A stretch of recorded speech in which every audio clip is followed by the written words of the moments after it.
Hello there. Today I'll be taking the fifth poem of your first flight book, The Ball Poem. And this poem has been written by John Berryman. Little bit about John Berryman. He was an American poet and he was honored with the Pulitzer Prize, which is a very renowned prize given to the writers, and his work had been fantastic.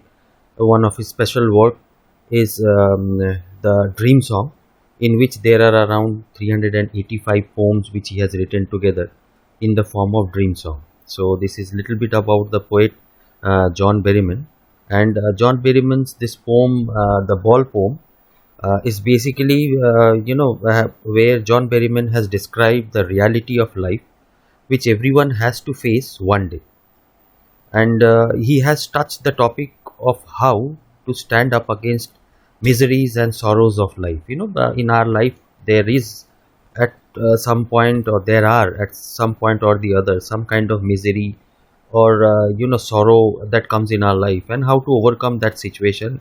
As we have also learnt in the poem The Fog, that how the fog comes and goes. Exactly like that, the miseries and the sorrows also comes and goes in man's or in people's life. So this is what he's trying to express through his writing, the Ball Poem. Now we will talk about the poem, and I'll also briefly explain you line by line, so that you can recall what was done earlier, and can remember while you answer any question related to this poem. So the first four lines, you see, it goes like this. What is the boy now who has lost his ball? What is he to do? I saw it go, merrily bouncing down the street and then merrily over. There it is in the water. So over here, first thing first, the poet is trying to tell its reader that there was a ball which with one of the child who had lost it.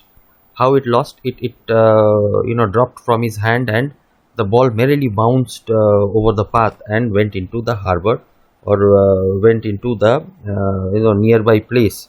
All right, and you see, very interestingly, the poet has also used merrily bouncing. You see, merrily bouncing means it actually talks about an imagery where the ball is bouncing and going somewhere. All right, so the poet uses third person boy, and he is actually talking about the boy, that he has lost his ball, or the ball which he had with him has lost. So what is the boy now does not refer to the change in status of existence of the boy, but to the sudden change in the boy's feeling. It means, how does the boy feel now? So the poet is trying to tell its reader that how the boy is feeling now, because the ball has gone down, and it has gone down into the streets where he cannot find it again. Now we will go on to the next four lines. No use to say, oh, there are other balls.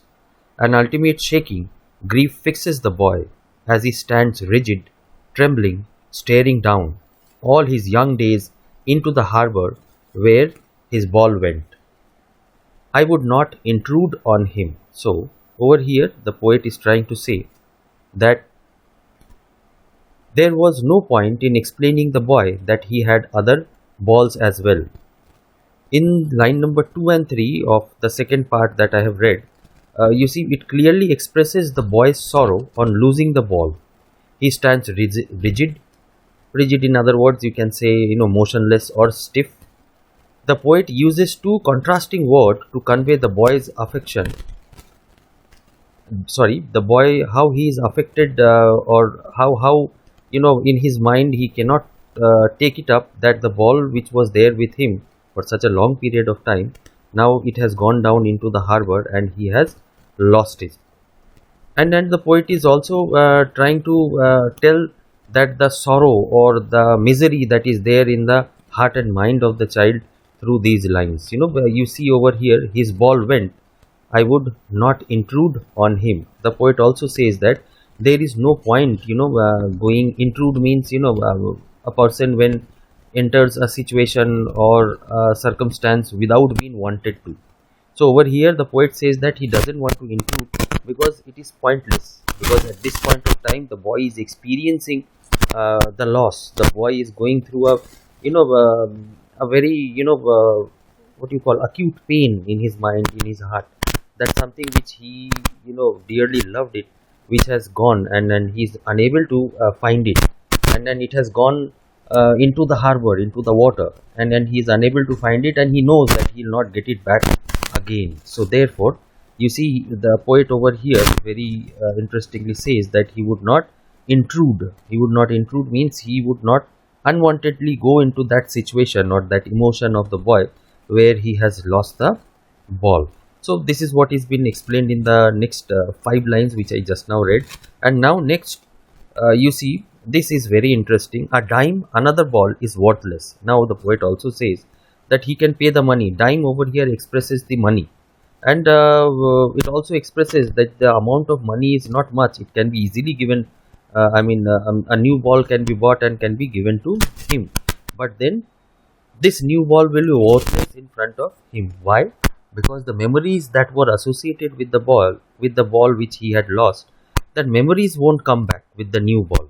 So therefore the poet quotes over here, a dime, another ball is worthless. Now he senses first responsibility.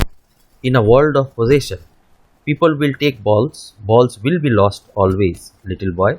So the poet, he is telling to himself that the boy should know this, the boy should learn this, that world of possession, the boy possessed that ball which he had lost. So the poet over here very interestingly talks about the materialistic world also. I mean, there are so many things in this world which we say that it belongs to me, but then actually it's not ours. It is our emotions that are attached to it, and hence we say that it belongs to me, and we create a kind of bonding with that materialistic thing. Over here, when the poet says possession, he is actually talking about that ball which was a materialistic thing for the ball. It was sure, or it is sure, that the ball at some point or the other will be lost, or maybe the ball will get spoiled, or the ball will get damaged, because the ball is not going to be with him throughout. And he is also saying that balls will be lost always. So materialistic things will not remain with us for long period or throughout our life. It will be lost, or it will lose its value at certain point or the other. And he has to learn, or he is actually learning his first responsibility of losing something. Alright, so the poet expresses that he is actually going through this pain, and this is the first time that he is having this kind of pain, and which is an experience and which is a learning for this small boy. And next the poet adds a few more lines, and no one buys a ball back. Remember, the poet is telling that no one buys a ball back. Over here, by saying this, the poet is trying to say that the thing which has been lost, you see, people will not take the responsibility of the things which are been lost, because this is a materialistic thing. So therefore it is useless to waste much time on that, because another ball can be bought immediately, or another ball can be purchased, right? So therefore it's pointless wasting time on something which is materialistic or which is in our possession, because we know that it is not going to be with us for our whole life. And then the poet adds over here, money is external. Now money is something which can buy a new product, like a new ball can be replaced by using money, but then it is not going to bring back the childhood memories which were associated with the ball. The childhood memories which were associated, you see, the boy will not get back those memories. Maybe he learned to learned catching with that ball, or he played with his friends with that ball. Maybe that ball had actually allowed them to be a part of the game with his friends. Maybe that is also a memory that is attached, but now it is lost, so there is no point thinking about it. And money is external. You see, money is something which cannot be an integral part of a human being. Alright, so money is external, and money is also somewhat like this, which is there with one person for a certain period of time, and then it goes away from that person. Alright, so the poet also adds over here, money is external. Now the poet says he is learning well behind his desperate eyes the epistemology of loss. how to stand up, knowing what every man must one day know, and most know many days how to stand up. Over here, when the poet says behind his desperate eyes, refers to the mental status of the boy. That his eyes may not say so, but his mind is analyzing the situation. His heart is gathering all his emotions to help him cope with the loss.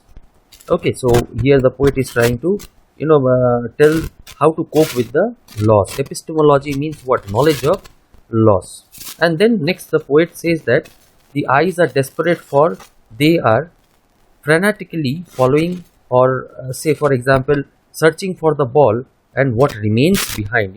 Still the boy is looking for that ball if by chance he gets the ball back. All right. And epistemology, basically, as just now I told you, it's the loss. Sorry, it's the knowledge of loss. So the boy is actually learning the knowledge of loss. In these lines, the poet is trying to express that. Now the last two lines. Every man must know how to rise from his own ashes. The poet is trying to tell its reader that everyone should learn, and the earlier they learn, the better it is for that person, that how to rise from his own ashes. All right. Whatever one man face, one must know how to put it behind oneself and move ahead in life. So moving ahead in life, you should not, or a person should not sit sad for a long period of time because of something materialistic which has been lost by him. So the life will not end over there. This is not the end of the life. We have to learn from it and then move on. We have to take a lesson from the loss that has happened to us, or the misery or the sorrow that we have gone through, and then we should learn to move on from there, forgetting what has happened or what was the associates of the lost thing with me or with us, and learn to move ahead. If a person does that, he is a clever person. He is actually learning the real meaning of life. You will see in a student life there are so many things. You make friends and then you break friends, and then there are so many things that happens. Sometimes you do good in your examination, sometimes you cannot do good in your examination. That does not mean that you will stop living your life. That does not mean that you will forget everything and you will not think about your future. The intelligent thing or the cleverest thing that can be done at this point is that learn a lesson from it and then move on, because life is not going to stand, or the life is not going to stop at this place. Alright, you cannot be in this place for a long period of time. So the earlier you understand that this was a loss and I have to take this loss and I have to take it boldly and I need to move on. Exactly the same kind of feeling is also being told in the poem Fog, where the poet over there is also talking about how fog comes and then moves away, and you see the misery and the sorrow, the trouble in our life also comes and moves away. Okay, so we should not be running after the external things, or we should not have greater emotions or great emotions with the things that we possess. This is what basically John Berryman is trying to tell us through the poem which he has written, the Ball poem. Now quickly we will take a look on the literary devices that are there. You see what I have marked only one word, but next again you see next line also starts with the word what. So this is an example of anaphora, and then similarly you see the next two lines, merrily merrily. This is also an example of anaphora. Next if you see the boy now who has lost is example of assonance. Assonance is the usage of the vowel sound in the word. You see boy, B-O-Y, boy, N-O-W, now, W-H-O, who, L-O-S-T, lost.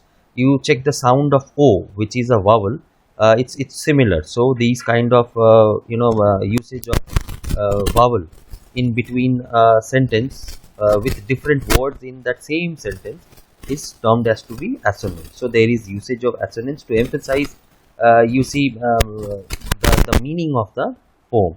Next we also have merrily bouncing down the street, which is an example of imagery.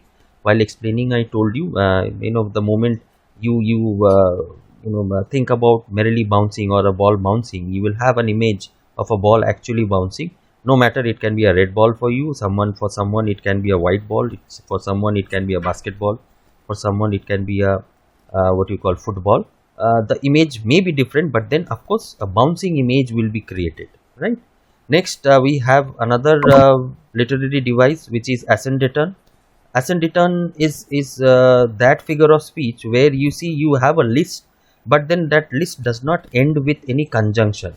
For example, a dime, another ball, is worthless. So over here you see a conjunction and could have been used, but then it is not been used, so therefore it stands to be a figure of speech in this part.